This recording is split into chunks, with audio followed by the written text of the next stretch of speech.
নমস্কাৰ, এই ভিডিঅ'টো চাই থকা প্ৰতিজন ব্যক্তিকে মই মোৰ চেনেল লেচন উইথ কুন্তললৈ সকলোকে স্বাগতম জনাইছোঁ। আপোনালোকে সকলোৱে জানে যে যোৱাকালি শুক্ৰবাৰে আমাৰ অসমৰ 2021-22 বৰ্ষৰ বাজেট দাখিল কৰিছে আৰু এই বাজেট দাখিল কৰিছে অসমৰ প্ৰথমগৰাকী মহিলা বিত্তমন্ত্ৰী অজন্তা নেওগ ডাঙৰীয়ানীয়ে। এই ভিডিঅ'টোত যোৱাকালি বাজেটত থকা 10টা অতিকৈ গুৰুত্বপূৰ্ণ ঘোষণা আপোনালোকৰ লগত শ্বেয়াৰ কৰিম।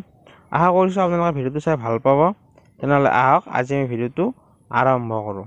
প্ৰথমটো ঘোষণা হৈছে সোণালী শৈশৱ বিকশিত অসম নামৰ এখন আঁচনি আৰু এই আঁচনিখনৰ জৰিয়তে 1000টা মডেল অংগনবাড়ী কেন্দ্ৰ নিৰ্মাণ কৰা হ'ব, য'ত শিশুৰ বাবে সকলো সা সুবিধা থাকিব, যেনে খোৱা পানী, বৈদ্যুতিক ফেন বা লাইট এনেকুৱা সকলো ধৰণৰ সা সুবিধা থাকিব যিখিনি লাগে। আৰু ইয়াৰ বাবে 13.5 কোটি টকা ধাৰ্য কৰা হৈছে।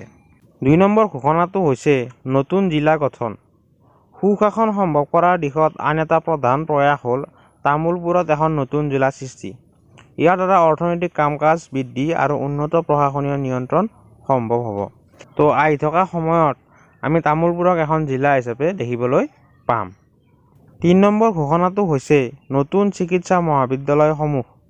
5খনকৈ নতুন চিকিৎসা মহাবিদ্যালয় স্থাপন কৰাৰ প্ৰস্তাৱ আগবঢ়াইছে আৰু এইকেইখন ক'ত ক'ত হ'ব সেইটো স্থানটো হ'ল গোলাঘাট, ধেমাজি, মৰিগাঁও, বঙাইগাঁও আৰু তামুলপুৰ।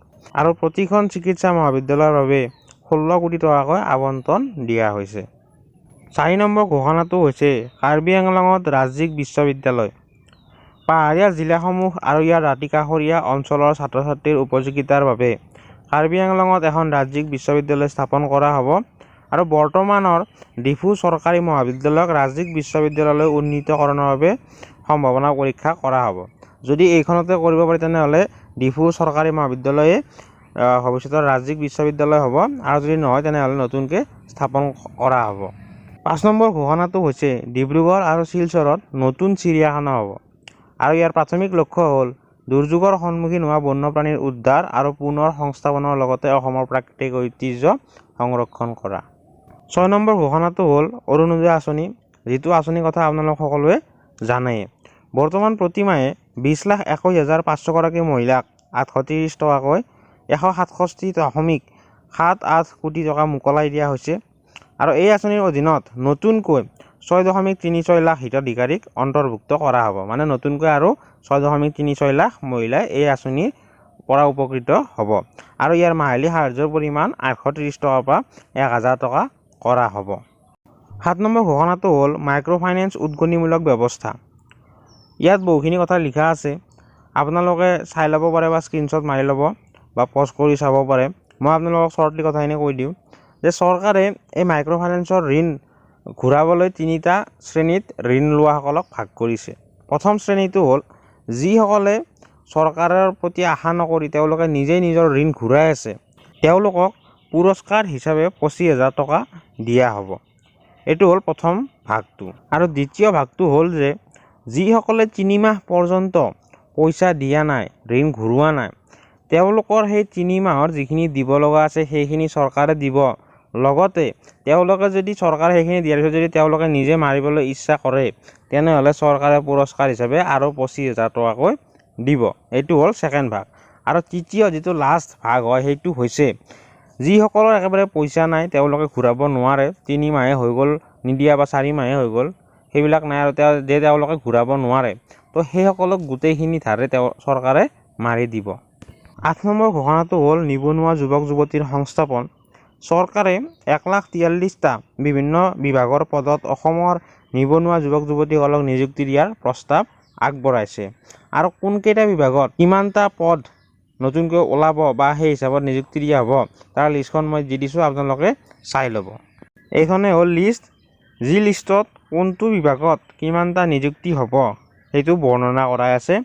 আপোনালোকে পজ কৰি চাব পাৰে বা স্ক্ৰীনশ্বট মাৰি ল'ব পাৰে। 9 নম্বৰ ঘোষণাটো হৈছে কৃষি পুনৰুজ্জীৱিতকৰণ।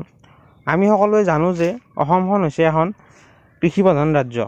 সেয়ে যদি অসমখন উন্নত কৰিব লাগে তেনেহ'লে কৃষিখণ্ডটো উন্নত কৰাৰ বহুতে প্ৰয়োজনীয়তা আছে আৰু কৃষিখণ্ডটো উন্নত কৰিবলৈ আমি কৃষিখণ্ডত কিছুমান বৈজ্ঞানিক ব্যৱহাৰ কৰিব লাগিব। বৈজ্ঞানিকভাৱে আমি কৃষিখণ্ডটো আগুৱাই লৈ যাব লাগিব আৰু সেই উদ্দেশ্য আগত ৰাখি চৰকাৰে এখন কৃষি আয়োগ গঠন কৰিব আৰু সেই কৃষি আয়োগে আন্তঃৰাষ্ট্ৰীয় খ্যাতিসম্পন্ন এগৰাকী বিজ্ঞানীৰ অধীনত অসমৰ কৃষি, পশুপালন, দুগ্ধখণ্ডৰ সৈতে জড়িত বিষয়সমূহৰ ওপৰত আলোকপাত কৰিব।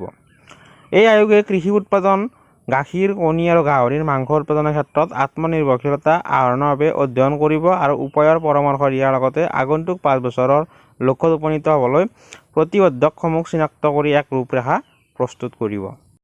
10 নম্বৰ ঘোষণাটো হৈছে চৰকাৰী বিদ্যালয়সমূহৰ 9ম আৰু 10ম শ্ৰেণীৰ ছাত্ৰ-ছাত্ৰীসকলৰ বাবে স্মাৰ্টফোন। এই আঁচনিৰ জৰিয়তে চৰকাৰী বিদ্যালয়ৰ 8 লাখ 9ম আৰু 10ম শ্ৰেণীৰ ছাত্ৰ-ছাত্ৰীসকলৰ বাবে স্মাৰ্টফোন প্ৰদান কৰা হ'ব। আশা কৰিছোঁ আপোনালোকে ভিডিঅ'টো ভাল পালে।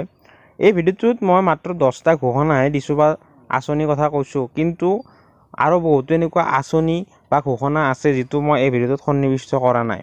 যদি আপোনালোকে জানিব বিচাৰে তেনেহ'লে কমেণ্ট কৰি জনাব। মই আকৌ ইয়াৰ ওপৰত ভিডিঅ' বনাবলৈ চেষ্টা কৰিম। আৰু মই ডেছক্ৰিপশ্যনত এটা PDF-ৰ লিংক দিছোঁ, যিটো PDF-ত গোটেই ভাৰতখনৰ হাইলাইট কৰাই আছে। আপোনালোকে ডেছক্ৰিপশ্যনত গৈ সেই লিংকটোত ক্লিক কৰি PDF-টো ডাউনলোড কৰি চাব পাৰে। আৰু আজি যদি ভিডিঅ'টো চাই ভাল পালে তেনেহ'লে চেনেলটো ছাবস্ক্ৰাইব কৰিবলৈ নাপাহৰিব, লগতে কাষতে থকা বেল আইকনটি বজাই দিব। লগতে ভিডিঅ'টো লাইক কৰিব আৰু কমেণ্ট কৰি জনাব ভিডিঅ'টো কেনেকুৱা লাগিল, আৰু ভিডিঅ'টো নিজৰ লগ বন্ধুৰ সৈতে শ্বেয়াৰ কৰি দিব। আজিলৈ ইমানে, ধন্যবাদ।